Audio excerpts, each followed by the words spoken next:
Welcome aboard, everybody. Dr. Peter Whitten here, your steadfast advocate for health, welcoming you to another live edition. That's right, we're live, baby. September 23rd, 2014, September 23rd, 2014. This in from Medscape.com. I want you to think long and hard about what I'm about to read you. Long and hard about what I am about to read you. This is very interesting stuff. Treating mild high blood pressure with drugs has unclear benefit and adds exorbitant sums to the national healthcare expenditure, experts write in an article published online a week ago in the British Medical Journal. The thresholds for management of high blood pressure need to be re-examined, and priorities should shift to lifestyle change, according to Stephen A. Martin, MD, Assistant Professor of Medicine at the University of Massachusetts Medical School in Boston. The article's publication coincided with the Preventing Overdiagnosis Conference held in Oxford in the United Kingdom. Oxford Centre for Evidence-Based Medicine and the British Medical Journal's Too Much Medicine campaign sponsored the conference, which focused on reducing unnecessary care and waste of healthcare resources. The practical point for clinicians is that before you subject someone to lifelong medical therapy and its potential side effects, be sure that other elements like lifestyle change have really been given a fair shot. That means don't pull the trigger too quickly. Evidence of the benefit is unclear. Dr. Saini outlined three main reasons for this assertion. First, there's no clear evidence that treating mild hypertension with medication has the same effect it does on moderate to severe hypertension in terms of reducing risk. Roughly 40% of adults in the world have hypertension, about half of which is thought to be mild. More than 50% of people with mild hypertension receive medication. So this means, again, that the MDs have dropped the ball. Right? Because the research clearly shows that if you have mild hypertension, drugs are unnecessary. They're unnecessary. They're ineffective and unnecessary. That's what the research shows. So if with the MDs, it's all about research this and double blind that, and let's examine it with the scientific method. Let's bring scientific scrutiny to bear on the problem, ladies and gentlemen. And if that is how they hold themselves up in the community of the world at large, as you know, the proponents of the scientific method, then why don't they follow the advice given by the results of the scientific method? Because they don't give a crap. They're intellectual cowards. Do you get it? They are intellectual cowards who do not care. They're Machiavellian, right? The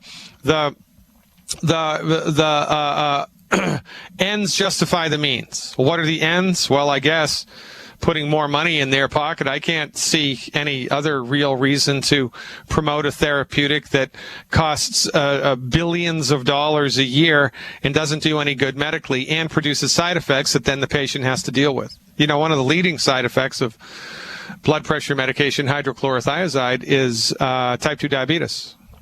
So someone has mild hypertension. They don't need the meds. They're put on the meds, and then 5 years later they get type 2 diabetes as a result, plus, you know, who knows what other side effects. And the research clearly shows that mild hypertension does not warrant medication, but they give the stuff out like candy because, number one, they're not paying attention to the research. Number two, they're lazy.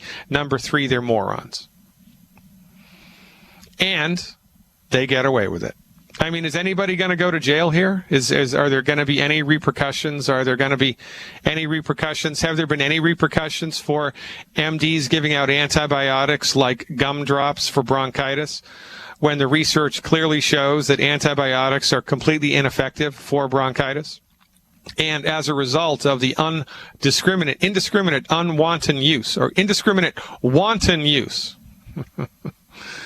of antibiotics for bronchitis, antibiotic-resistant bacterial infections are the new plague, the plague of the 21st century. Have there been any repercussions? Have any MDs lost their license? Has anybody gotten slapped on the wrist? Has anybody been sent to prison for even 24 hours? No. No. No. We give them a pass. So, again, this underlines the fact that it's quite frankly, good to be king. It's good to be the king because when you're the king, you can get away with whatever you want.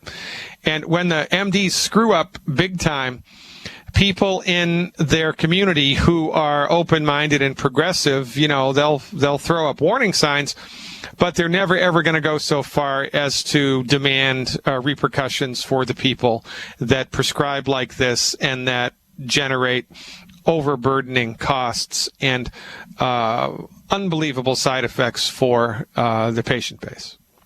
I mean, any other industry they would. Well, maybe not the cops. The cops protect their own the same way that the MDs protect their own. But, in a free medical market, if somebody made an automobile that was, priced 3 times as much as it should be, people eventually, when they caught on, would stop buying that automobile. And that manufacturer, that particular make and model would no longer be made because of the free market. If somebody screws up in the legal arena, they're sued. There are remedies, legal remedies for everything, except this type of nonsense, which is promulgated by the MD Machiavellian monopolists of the medical world since the early 1920s.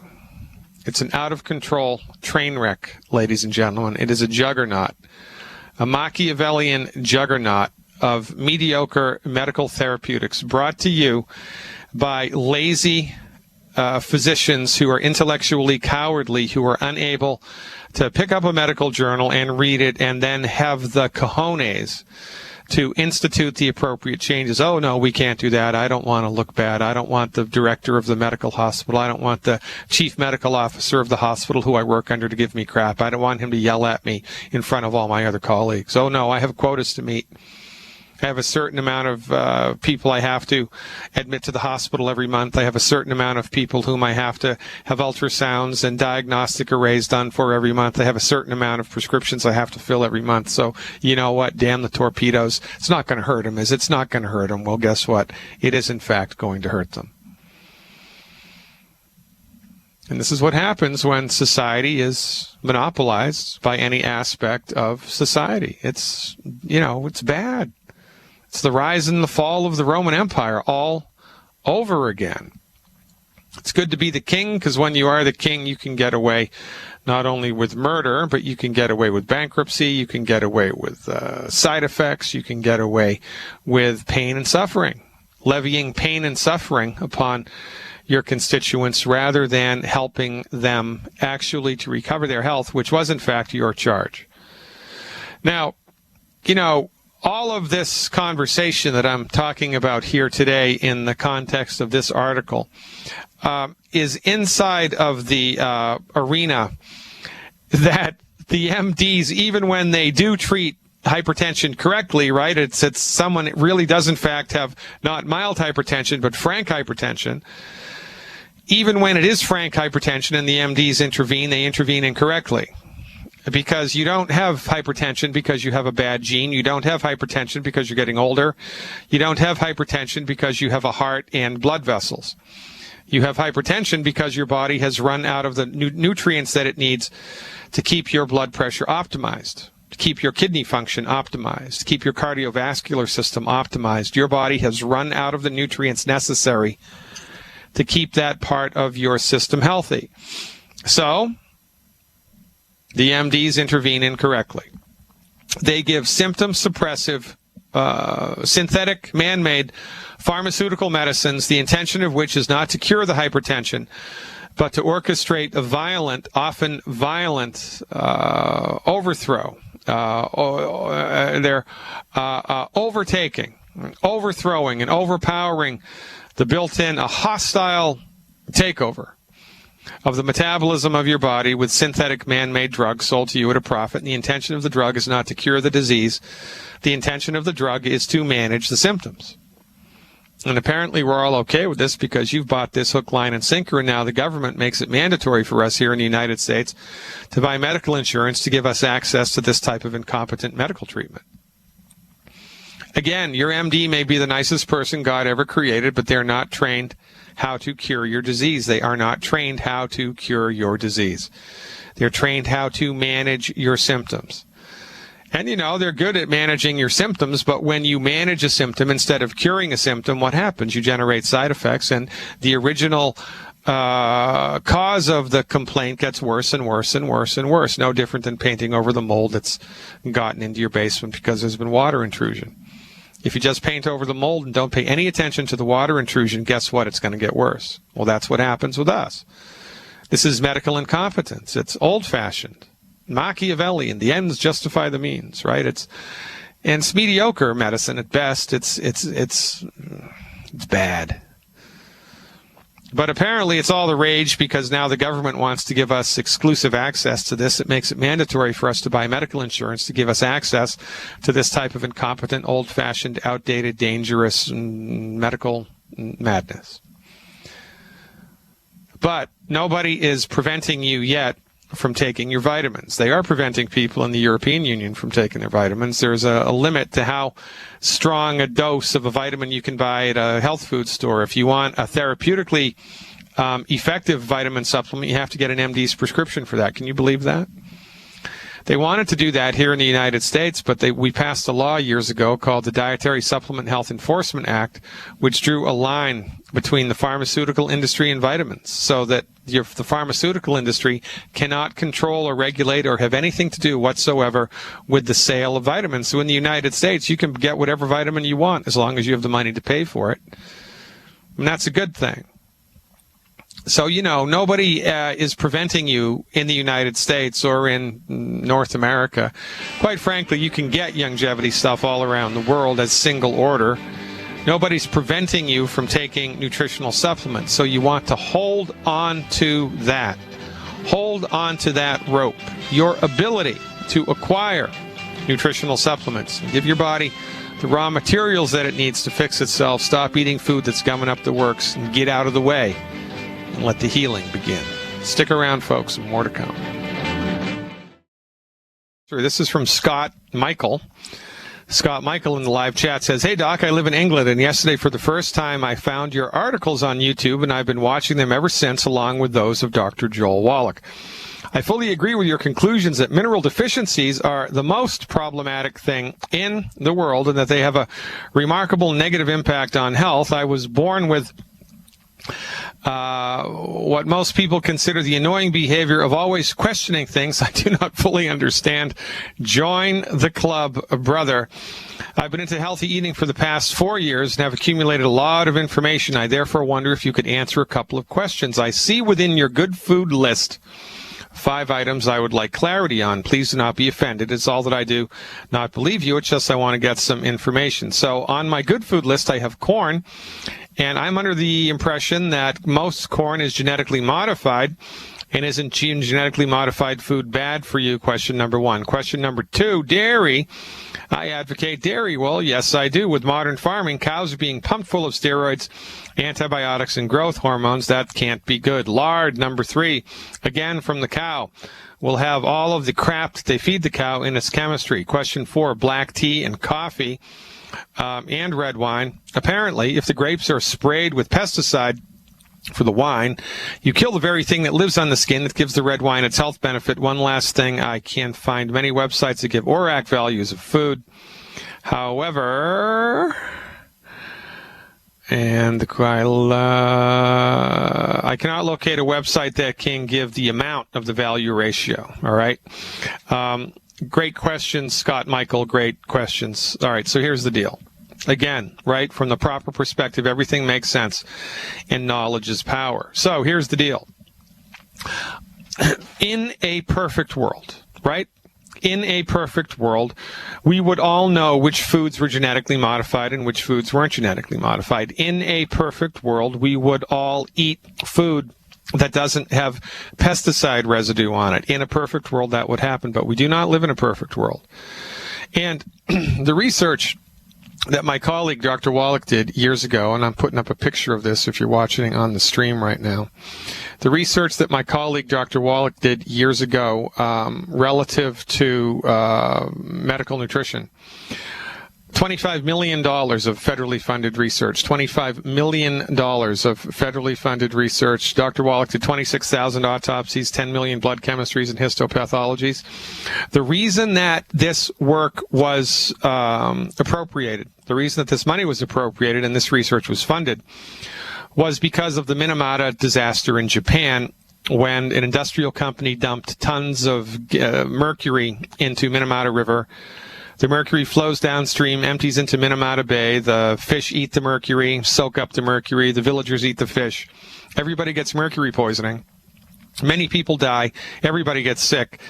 And then 9 months later, a year later, all the kids that are born in Minamata are like Frankenstein, right? 3 legs, 25 fingers, half a brain, 1 eye. Bad stuff.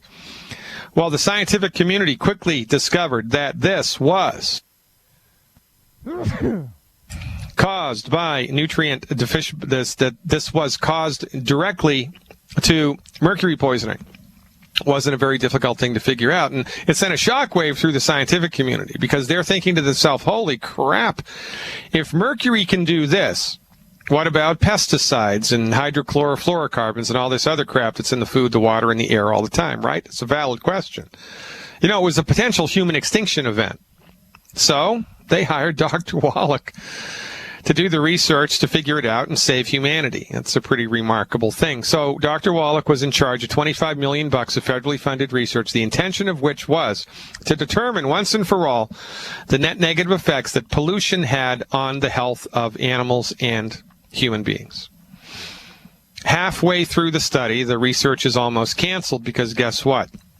They're coming up with nothing. As it turns out, the amount of crap that we're exposed to in the environment, right? The amount of crap that we're exposed to on a day-to-day basis has a relatively not that bad of an effect on the human body. But something did have massive negative impacts on the human body that they weren't even looking for in this research. And I'll tell you what that is on the other side of the break. Stick around. I'm Dr. Glidden, and this is Fire Your MD Now.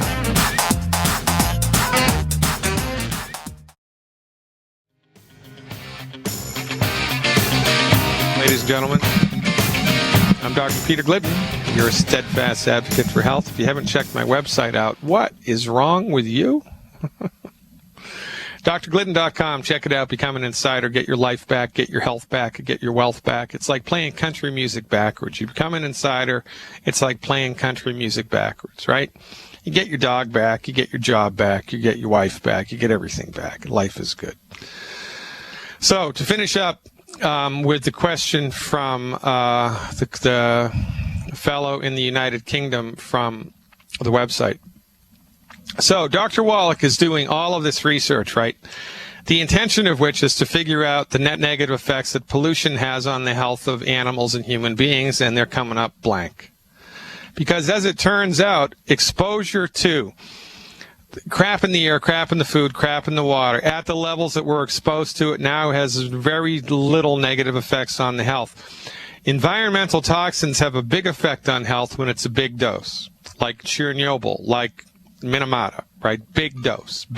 Or like you work in the coal mine, right? Black lung. You work in the asbestos factory, right? You're going to get mesothelioma. But when it's just normal day-to-day stuff, it doesn't matter. But what does matter to a massive nth degree is lack of nutrients. So to answer the question, on a relative scale of things, if you want to be worried about something, if you want to optimize your body's ability to recover its health, if you want to support your body's ability to optimize its structure and function, the first, second, third, fourth, fifth, sixth, seventh, eighth, ninth, and 10th thing you need to do is secure all 90 essential nutrients every day. When you do that, exposure to pesticides, your body can handle that. GMO, nobody knows.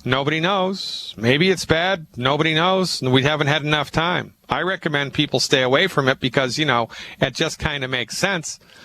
But it's hard to do that. It's hard to know what's genetically modified and what's not. And so what's more important than focusing and getting paranoid about that is mineralizing the body, nutrifying the body, right? and increasing your body's ability to absorb things by staying away from the 10 bad foods. Now, if you want to take it to the next level, then eat 100% organic and stay away from everything that's genetically modified. And, if you're going to have dairy, then only have dairy made from cows that haven't been injected with crap. I mean, you can do that. You can find that. You can go there if you want. But I'm telling you, if you do all of that and your body is not nutrified, you're going to die. And you're going to suffer, and then you're going to die. And all of that good stuff that you did is going to come to naught. Because on a relative scale of things, what is of maximum importance to your health is nutrification. And compared to crap in the air, crap in the food, crap in the water, it's a gigantic freaking problem that must be attended to. Let's hit the phones because they are buzzing off the hook. Dora in California. Dora, the Explorer. Welcome aboard, Dora. You are live. Thank you, Dr. Glidden, for taking my call. You're welcome, Dora. How can I help you? What can we do to somebody who is diagnosed with transverse myelitis? Transverse myelitis? Yes. Ay. How do you know about this person? He's one of the grandson of my downline. How old is he? 15. Well, one of the most common causes of transverse myelitis, it's a rare inflammatory disease causing injury to the spinal cord with varying degrees of weakness, sensory alterations, and then your immune system gets funky. One of the main causes of this is flu shots, vaccination reaction. So the first thing you want to ask the kid is, within 6 months of this happening, did he have some type of a vaccination or a flu shot? And if he did, then there's probably a relationship here. And there might even be, by now, class action lawsuits against this if this is happening to enough people. I haven't really researched that. So that's the first question you want to ask the child. Did he have a recent vaccination before this started to show up? That's the first question that I would ask. Now, remember, we don't treat diseases here. In a private practice, in a state in which I'm licensed to treat illnesses, I do. But in the context of this radio show, in the context of supporting Youngevity Nation worldwide, nobody in Youngevity treats disease. In the context of this radio show, I do not treat disease. But what I do is give recommendations for nutritional programs, the intention of which is to support and promote the optimal function of the human body in different areas. So, in the case of transverse myelitis, then we need to support healthy central nervous system function. Well, how do we do that? Well, we eliminate the 10 bad foods, and we eat a diet that's high in cholesterol. Because the nerves in your body, including your brain, are made from cholesterol. Over 75% of the brain is made from cholesterol. So when we're trying to support healthy central nervous system function, we have to eat lots and lots and lots of cholesterol. And don't worry, there's no relationship whatsoever between cholesterol and heart disease. I talk about this a lot in my book. And if you would like to get a copy of my book for free, go to freedoctorbook.com. That's freedoctorbook.com. And you will have, you can download my book for free to your computer, to your Kindle, whatever. There it is right there if you're watching the live stream. Freedoctorbook.com.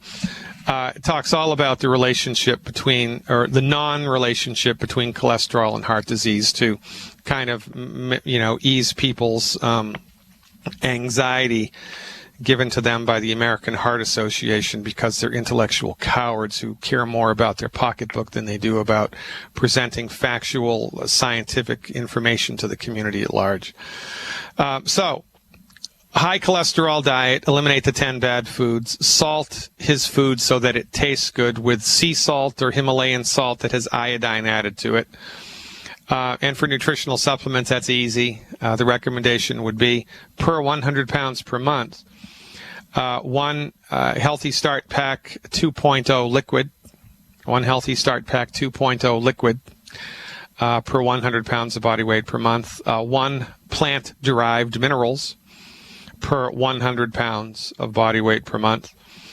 1 bottle of selenium per 50 pounds of body weight per month, not to exceed more than 4 bottles a month ever. And 1 extra bottle of multi-EFA, 1 extra bottle of multi-EFA. You may also want to throw into the mix, because of this particular situation, the Renew IQ, 1 bottle of Renew IQ, 1 canister of Renew IQ per month, and educate them, again, with my book. It's free. It's free. Free's good. About antioxidants. The kid needs 100,000 antioxidants a day in his body. Thank you very much. Well, Dora, you're easy. You're welcome anytime. Call me back anytime. I appreciate your support. So, what do? We give the body the raw materials that it needs to sort itself out. We help the fire department of the body with selenium and antioxidants. So what's the fire department of the body going to do? The fire department of the body is going to attempt to put out the fires of inflammation wherever they exist. Anytime you see the word itis in somebody's diagnosis, that's fancy schmancy doctor talk for inflammation. So transverse myelitis means inflammation of the spinal cord, inflammation of the spinal cord. That can't be a good thing. So what do we want to do? We want to call the fire department and see if it can put the fire out. Are we going to try to second guess the metabolism of the body? Are we going to try to micromanage the metabolism of the body? No. We're going to trust the fact that the human body knows what to do, and we're going to support it and get the heck out of the way. And that's what we do. We support the fire department of the human body with selenium. 1 bottle per 50 pounds of selenium per month, not to exceed more than 4 bottles a month, and antioxidants. Normal, everyday antioxidant intake recommendation is 20,000 ORAC points of antioxidants a day for general kicks and giggles. If you are dealing with a chronic inflammatory illness, then the recommendation is, until you get on the other side of the inflammation, 100,000 ORAC points of antioxidants a day. Yeah, it's really hard to do too many antioxidants. I'm not aware that that's even possible.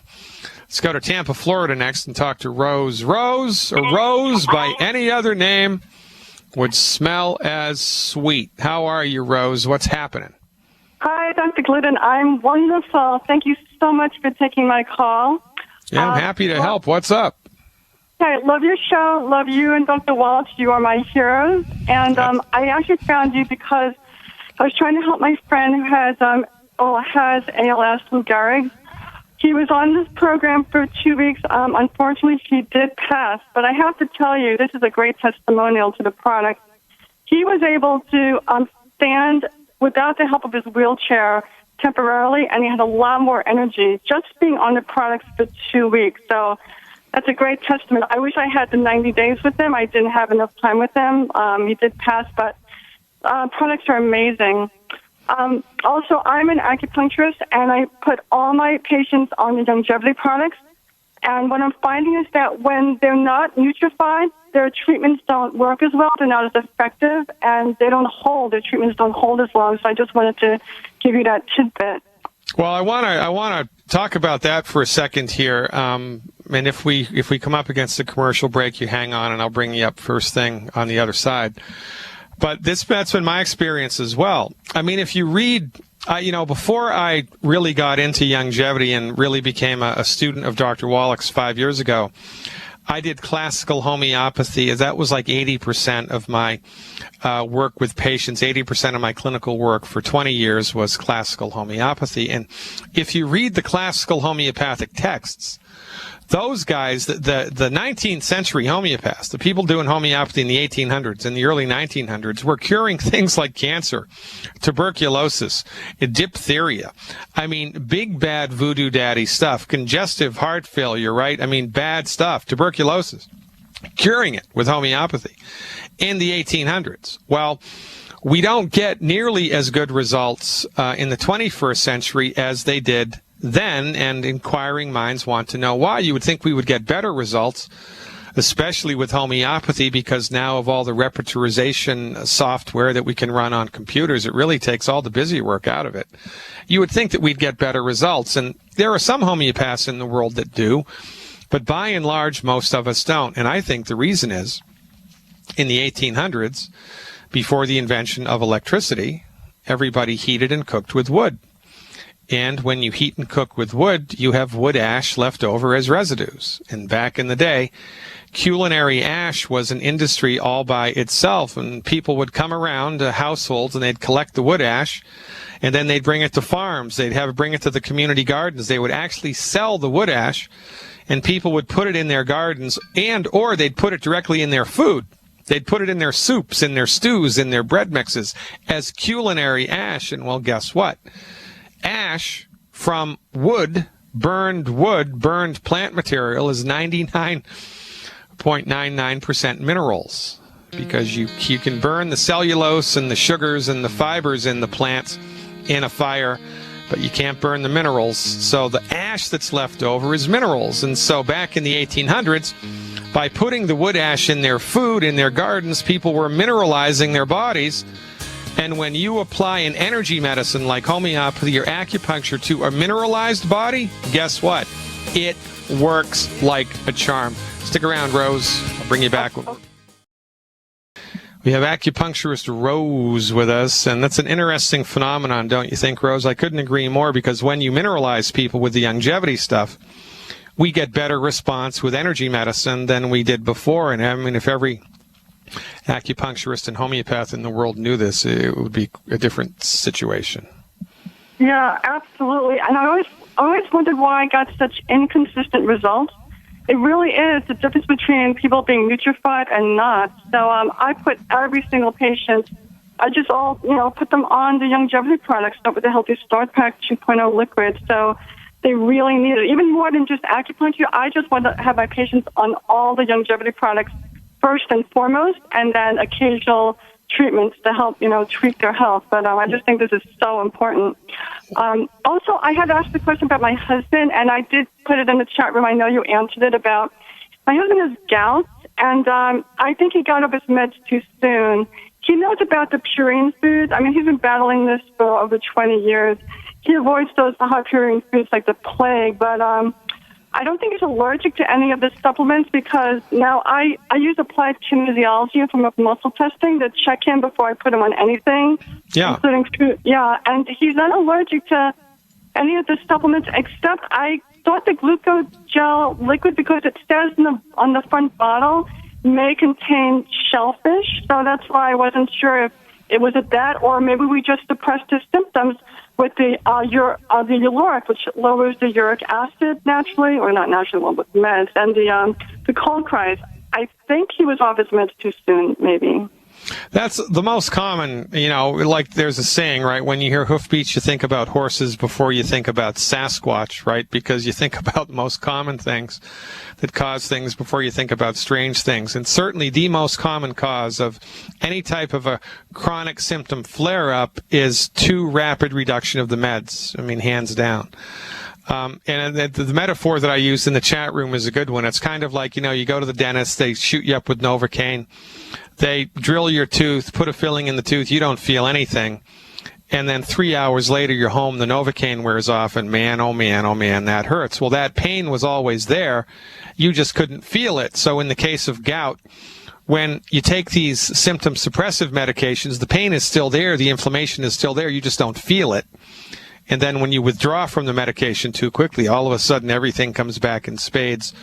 And certainly that is the most common cause of this situation. You may want to consider homeopathic Nux Vomica.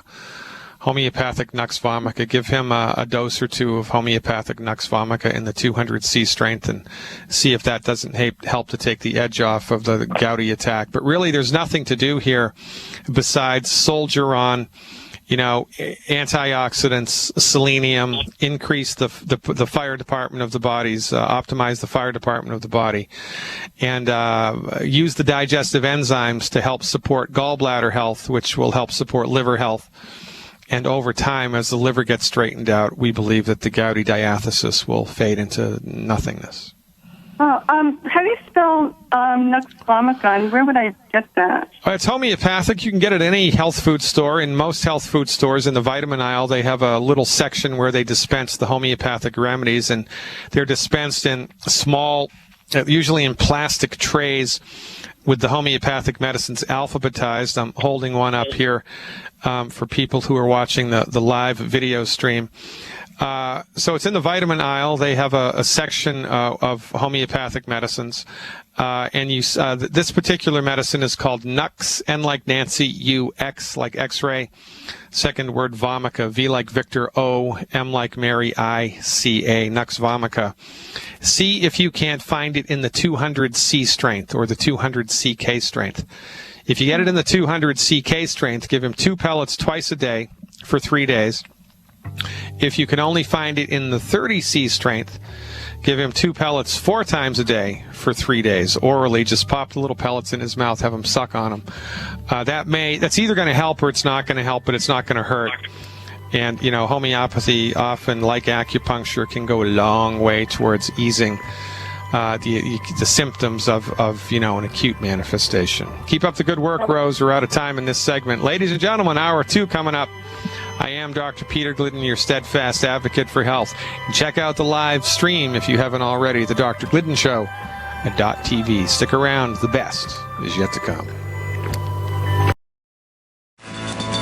Back, ladies and gentlemen. Dr. Peter Glidden here. There's a robust conversation in the chat room. I have to read you this question from Danielle. Doc, my fiance has 3 brain tumors. He's currently in hospice at our home. I brought him home because the hospital was killing him. 4 different seizure meds. Don't forget the chemo and radiation. When I started doing research, I found out that he can, in fact, heal himself. When I questioned the doctor got mad. So I brought my husband home with a G-tube, and I've been giving him alkaline water from my machine at home and fruits and veggies and protein powder. Well, he's getting better. And now he wants to move around and is doing so much better. I just purchased Z-Radical and plant-derived minerals from Longevity. Is there anything else that we can get? Yeah, absolutely, to support and promote the structure and function of the human body. Remember, we don't treat cancer. We don't treat diseases here in the context of this radio program, but we can support the overall structure and function of the human body. The recommendation is eliminate the 10 bad foods, eat a diet high in cholesterol. Eliminate the 10 bad foods, eat a diet high in cholesterol. Do 1 bottle of selenium per 50 pounds of body weight per month, not to exceed 4 bottles a month. 1 bottle of selenium per 50 pounds of body weight per month, not to exceed more than 4 bottles a month. 1 bottle of plant-derived minerals per 100 pounds of body weight per month. 1 Healthy Body Start Pack 2.0 liquid. Healthy Body Start Pack 2.0 liquid per 100 pounds of body weight per month. 1 bottle of Renew IQ per month. 1 bottle of Renew IQ per month. As much Z-Radical as you can afford. And do a Google search for the German New Medicine. Do a Google search for German New Medicine. Look to see if there was any type of emotional trauma to his life within 6 months of the diagnosis. Any type of emotional trauma, right? Like the dog dies, or one of his sons or daughters dies, or his mother dies in a car accident. Something bad, emotionally shocking, bad happened within 6 months of, the diagnosis. Often that's the cause. Often it's directly associated, not indirectly associated. And part of the healing here is to resolve that emotional conflict somehow. Really good way to get on the other side of emotional conflict like this is with neuro-linguistic programming. So check it out and empower yourself and your husband. And kudos for getting him out of the clutches of the death doctors, because when it comes to cancer treatment, that is what they are. Phil in Connecticut's up next. Hey, Phil, thanks for the call and thanks for waiting. You are live. This is Bill. Yeah, hey, Phil. Yeah, what part of Connecticut are you in? Seymour. Seymour, where's that? That's in the valley. Ansonia, Derby, outside of New Haven, Bridgeport. Oh, yeah. It's a beautiful part of the country. Have the leaves started to turn up there yet? Oh, yes, absolutely. Yeah, it's my favorite part of the year to be in that part of the country. I grew up in New England, went to college in western Massachusetts in the Connecticut River Valley. It's really spectacular this time of the year. It is. It really is. And Connecticut is really a beautiful state. And when it comes to, traveling along the roads and the hills and seeing the leaves turn, it's really heartwarming. I know, it really is. Did you ever do that on a motorcycle? I did it on a bicycle, not on a motorcycle. Yeah, a bicycle. Years ago. Yeah, I did the same thing. I traveled up and down Highway 1 in California on a bicycle years ago in my misspent youth. It's an interesting way to travel. I'm not sure that I recommend it, but nonetheless, it's interesting. But, you didn't call to talk to me about the leaves, Phil, although I appreciate your indulgence. Yeah. How can I help? Yes, I about 3 months ago, I got off of pharmaceuticals, and I went with longevity. And my situation is like I have carotid artery blockage, 65 on one side and 50 on the other side.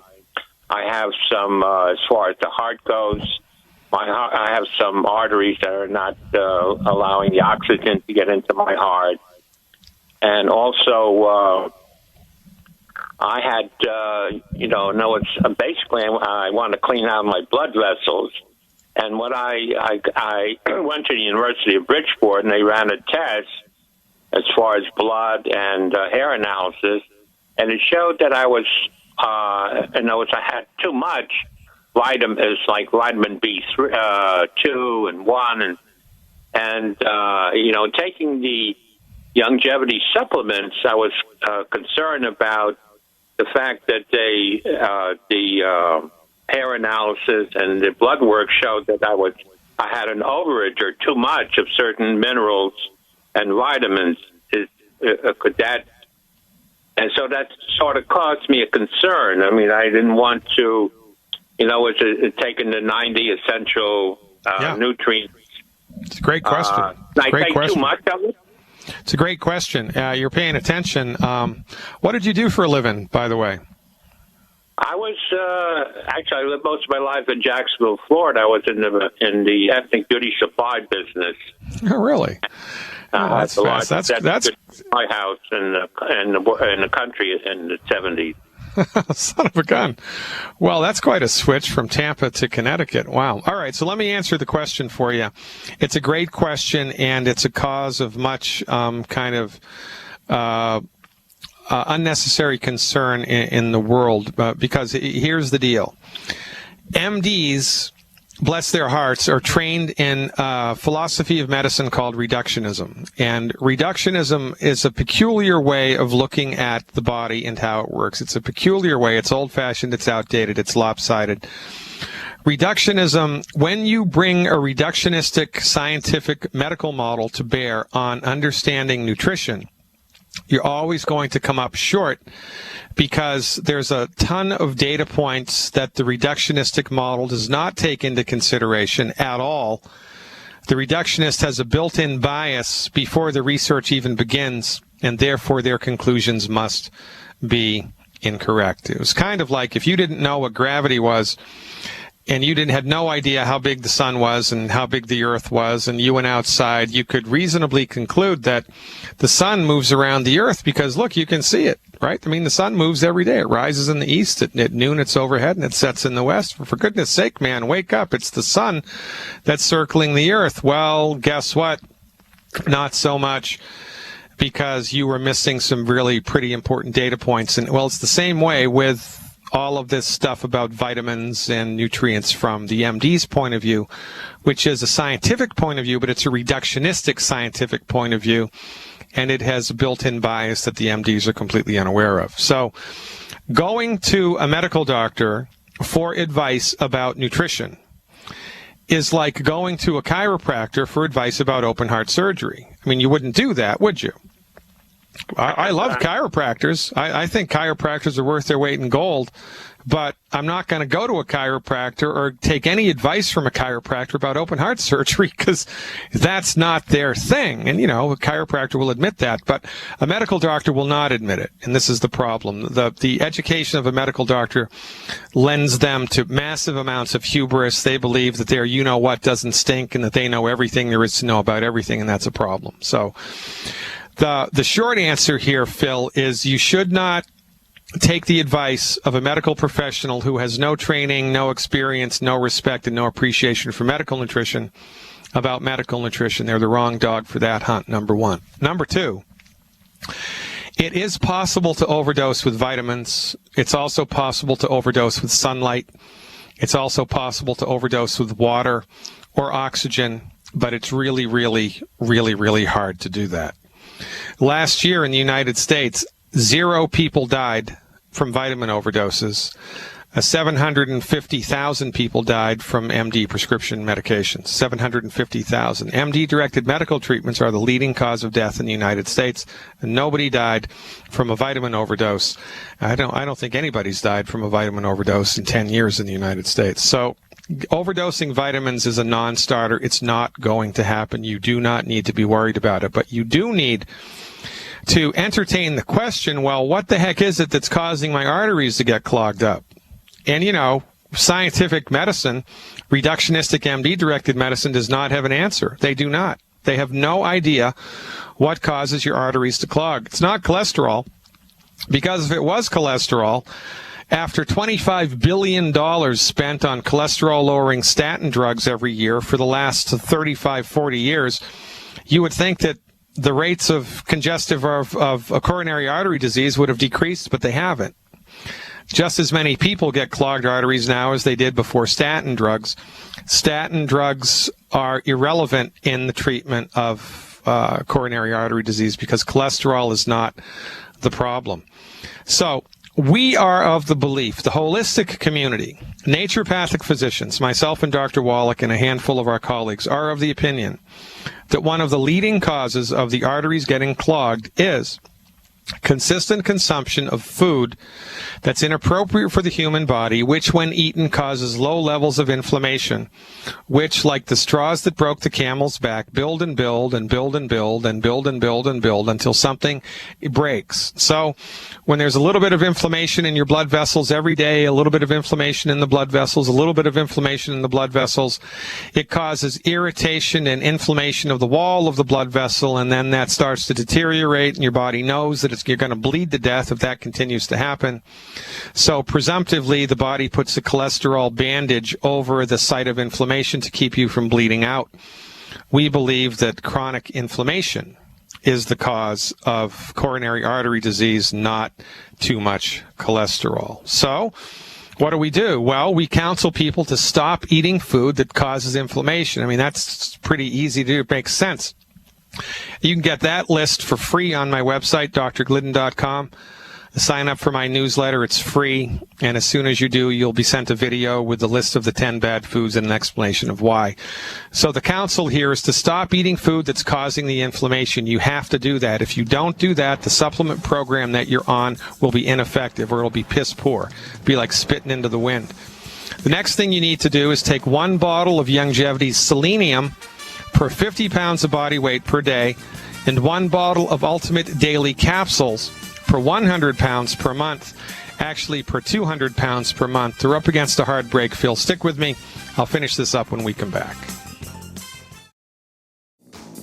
Ooh, hold on, ladies and gentlemen. I need to change. Nope, we're good. I thought I had the wrong microphone selected. We're back, and Phil from Connecticut was kind enough to stick with us through the break. Phil, are you still with me? Yes, absolutely. All right. Does what I'm saying so far make sense? Because I have a tendency to talk too fast and kind of go on a wild tear. Has what I've said so far made sense?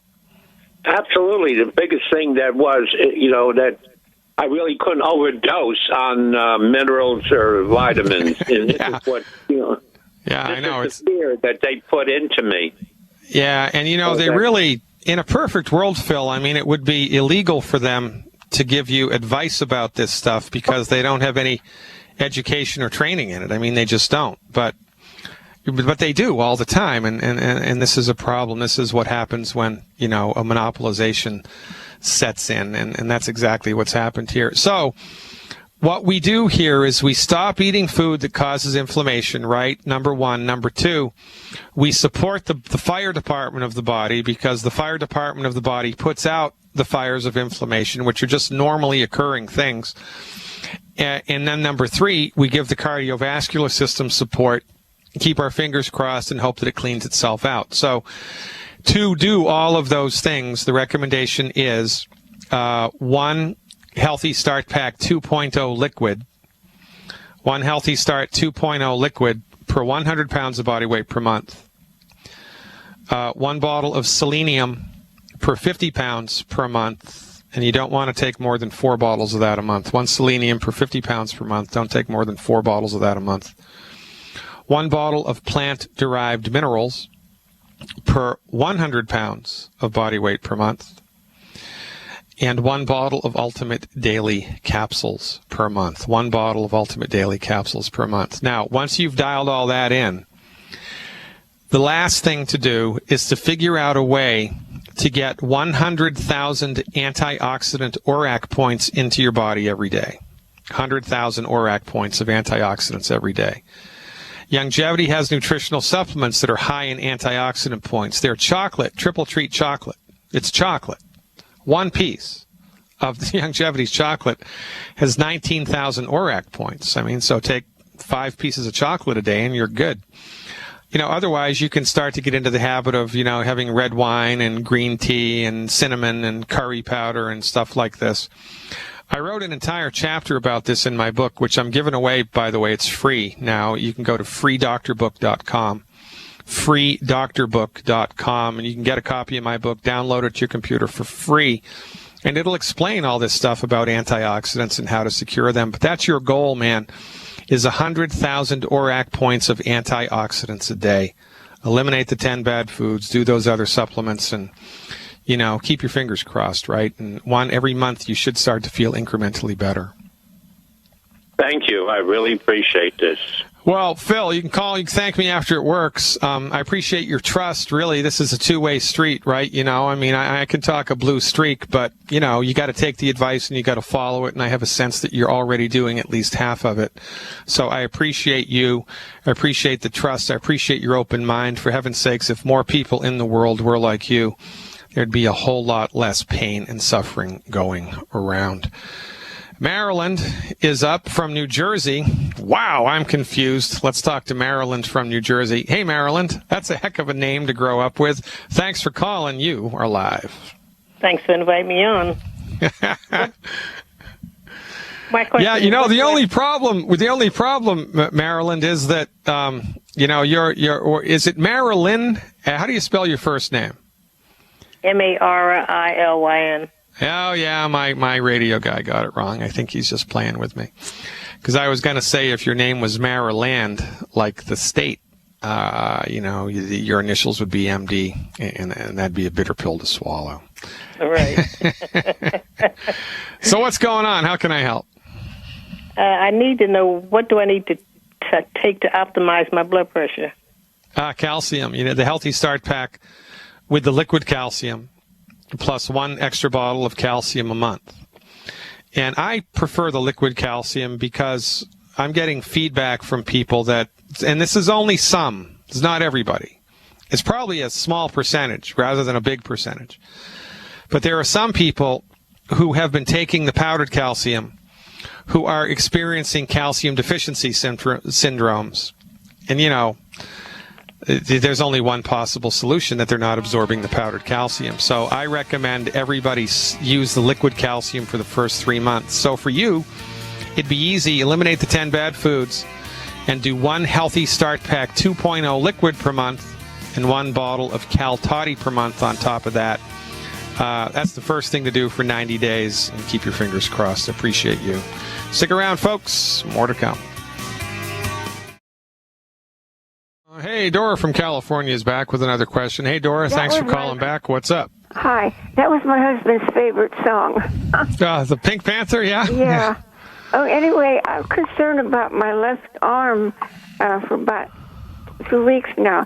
My vein is pumped up from my elbow down to my hand, and I want to know what's going on.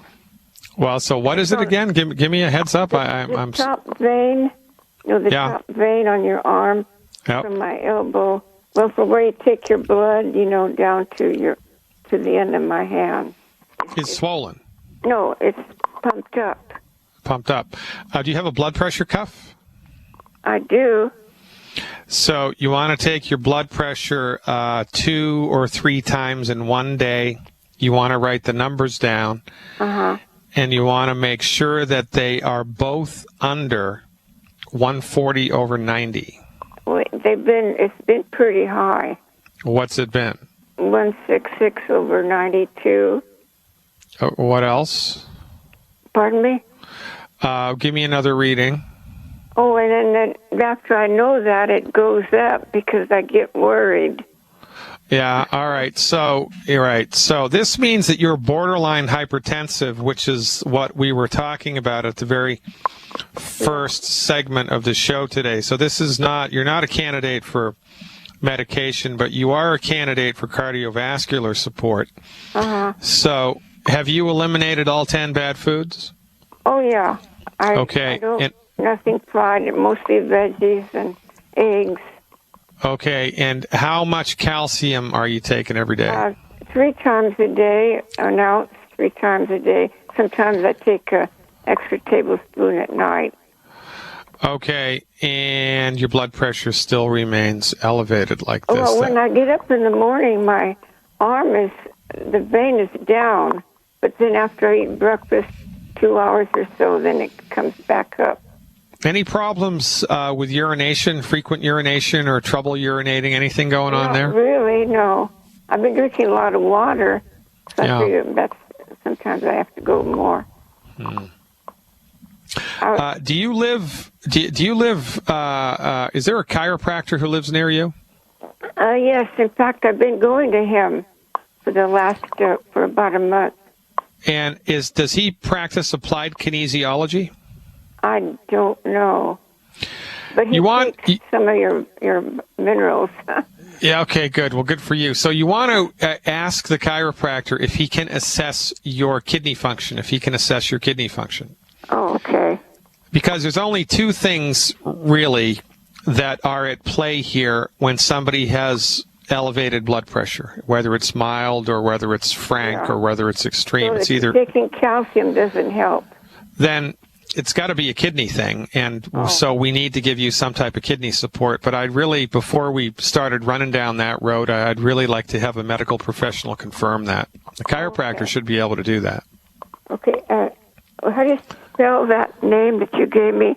The kinesiology, it doesn't matter. Just go to the chiropractor and say, Dr. Glidden thinks that I might have a kidney problem, and that might be related to my blood pressure. Oh, all right.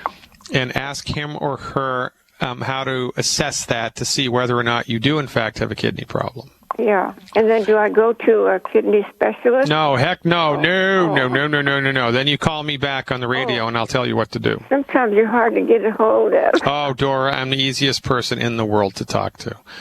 If it is a kidney thing, the first thing you want to do is get a product from Youngevity called Ultimate Daily Capsules. Oh, okay. I don't take any of those. Maybe that's my problem. Well, I don't know. I don't want you to take it if you don't have a kidney problem. Yeah. Ultimate Daily Capsules. How much do you weigh, Dora? About 116. I'm really thin.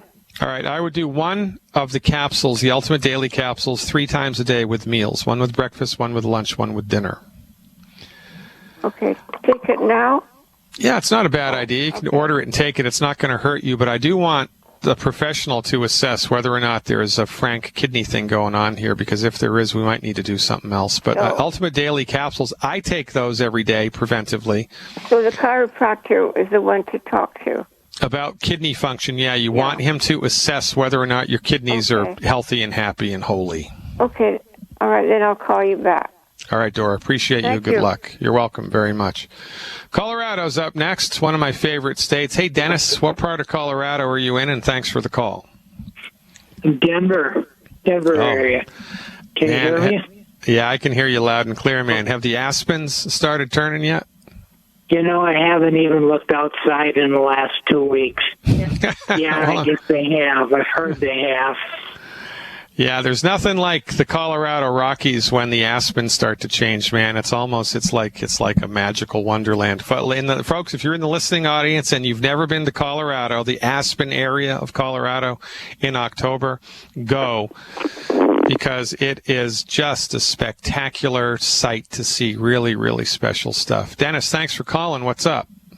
Okay, I talked with you a couple weeks ago about a homeopathic remedy that you prescribed to me, Okay. gave to me, and I'm trying to decipher what to do with the daily mixture. When I take the mix, I take a teaspoon every 3 times a day.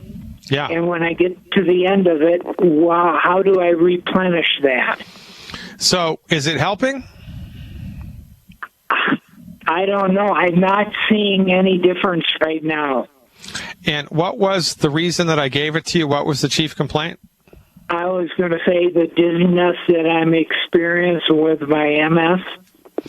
So, and you haven't seen any traction with the dizziness? You're still just as dizzy as you used to be? Yes. And you've been doing this for 2 weeks now? I'm on day 10, I believe, so I'm into my second week. All right. And describe to me once more, please, if you have the time, what the dizziness, how does it describe to me what happens to you without using the word dizzy. Okay, I have MS, and it's very difficult to walk.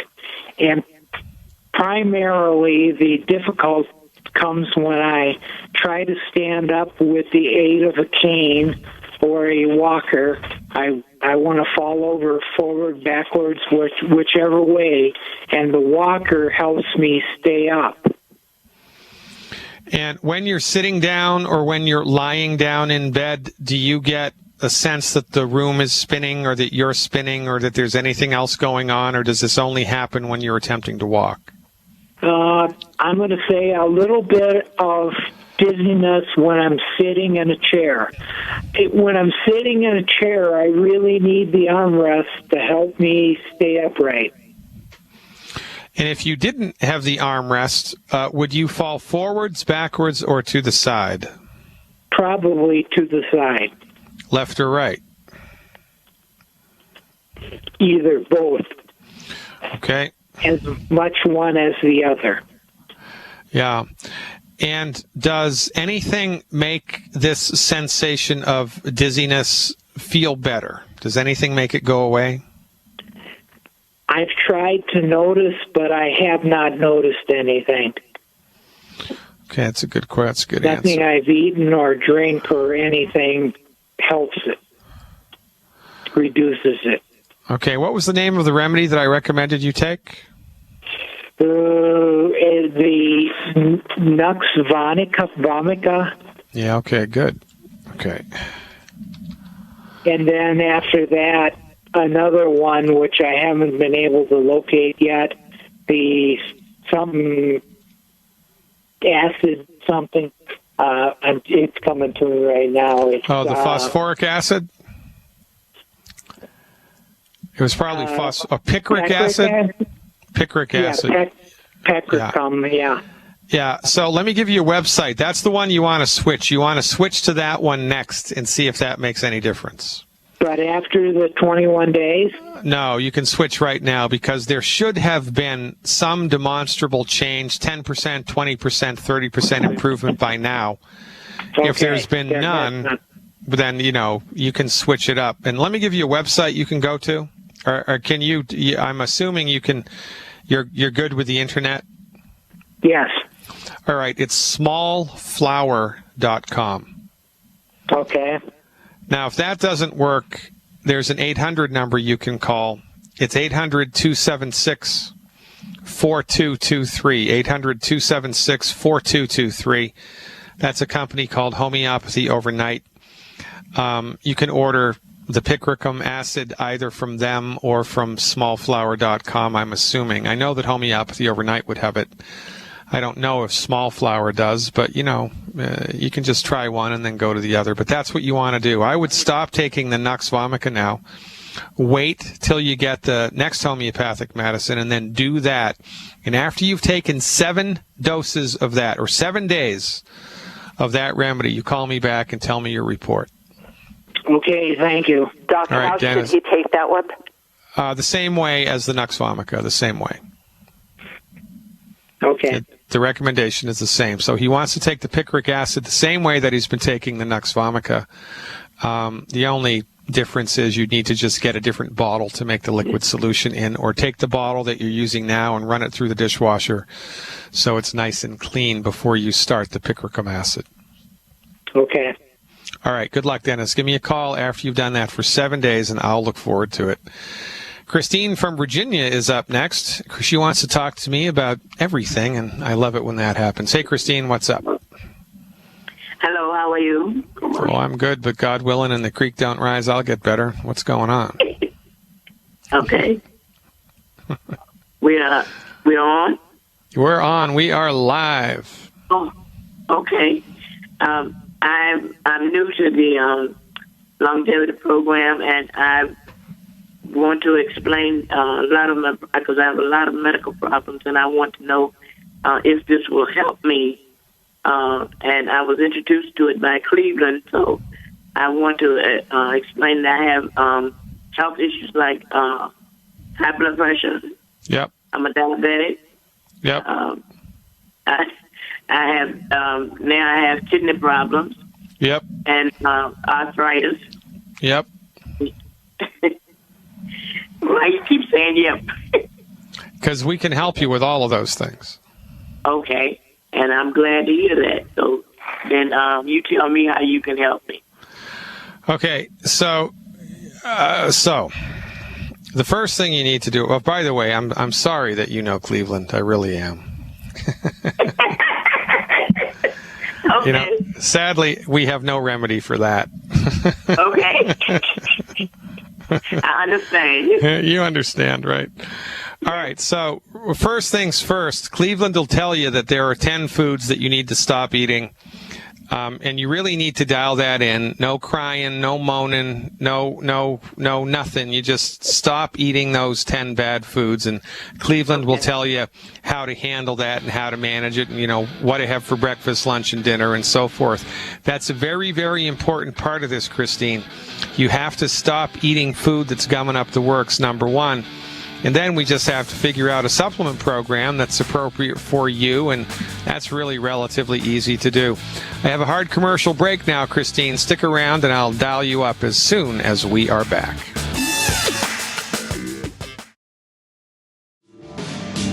Back, ladies and gentlemen.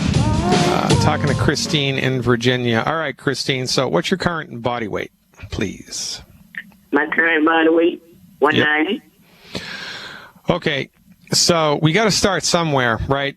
So here's what I would recommend you do for the first month. And you want to look to see if anything improves anywhere in your body, mind, and it has to be a dramatic improvement, okay? Okay. You know, like your mood's better, your energy's better, your joints are better, or something's better in a dramatic way in the first 90 days. So the recommendation would be, 1, Healthy Body Start Pack 2.0 liquid. One of those. Okay. 1 bottle of plant-derived minerals. Okay. And 2 bottles of selenium. 2 bottles of selenium. That's all I want you to do for the first 30 days. Plus eliminate the 10 bad foods. All right? Okay. And Cleveland will tell you how to take that stuff, and he'll tell you, you know, what you can have for breakfast, lunch, and dinner. It's sort of to make your life easier. Okay. Yeah. And then call me back. Can I let you know that I had a stroke last year in August? Yeah, so selenium supplementation will increase your recovery from the ill effects of the stroke by half. I mean, people that take selenium get better in half the time post-stroke than people who didn't. And given the fact that you have had a stroke historically, to this program you want to add one more thing. 1 bottle of multi-EFAs a month. 1 bottle of multi-EFAs. All right? Okay. Yeah, now just kind of wade into the waters with those products. Just kind of get comfortable with the diet, get comfortable with the products. Look to see how it makes you feel, right? Okay. And then call me back sometime in late October. Tell me how you're doing, and I'll tweak the program if it needs to be tweaked. And that's kind of how we do it. Okay. Hey, Christine, you're the greatest. I appreciate the trust. And once again... one more thing. Yeah. I forgot to tell you that I'm a diabetic as well. Yeah, that's okay. Just do this program right now. Well, you can add one bottle of Sweeties. Sweeties. Okay. Just one. Just one. For the first month. Look to see what happens. Keep your fingers crossed. And again, condolences for knowing Cleveland. That's only a joke, Cleveland. Do you know we love you? If there were more people in the world like Cleveland, no kidding, there'd be a whole lot less pain and suffering, because Cleveland and many longevity distributors have taken upon themselves the business of humanity. Longevity distributors worldwide have taken it upon themselves the duty to educate people in their lives, even strangers in their lives, about the benefits, the unheralded benefits of science-based, clinically verified medical nutrition health recovery strategies. And this is what we talk about every day on the radio program. Surgery is complicated, ladies and gentlemen. Healing is easy. Your body knows how to fix itself. Your body wants to fix itself. Your body is attempting all of the time to fix itself. Our basic message is give your body the raw materials that it needs in order to fix itself. Stop eating food that's gumming up the works and get the heck out of the way. Now, insurance, of course, doesn't pay for this, and there's a reason why insurance doesn't pay for this, because the MDs don't want there to be a free medical market, because if there was, they'd be out of a job in a couple of years. They couldn't compete with what we do. So they make you pay through the nose to gain access to their therapeutics, which fail you, and meanwhile, you have to pay out of your pocket for the therapeutics that help you. You think they did that by accident? You think that happened by accident? No, there's a design here. But in any event, look to see results. Look to see results. And you have to pay hard-earned money out of your pocket for this stuff, right? So shouldn't you go to the source? I mean, if you're going to pay hard-earned money, wouldn't it be best to get the most research, the most clinically effective nutritional supplements in the world? I mean, our nutritional supplements are informed by $25 million of federally funded research and over 3 decades of clinical work by the physician in the world who literally wrote the book on medical nutrition, Dr. Joel Wallach. So if I were you and you wanted to get your feet wet with holistic medical nutrition, I would lean on Dr. Wallach first, second, and third, because he wrote the book on medical nutrition. Go to the source, ladies and gentlemen. You will never be dissatisfied. God willing, and the creek don't rise. The next event is tonight for insiders only. Live chat at 8 o'clock. Want to become an insider? It's a mouse click away. drglidden.com. Live long and prosper.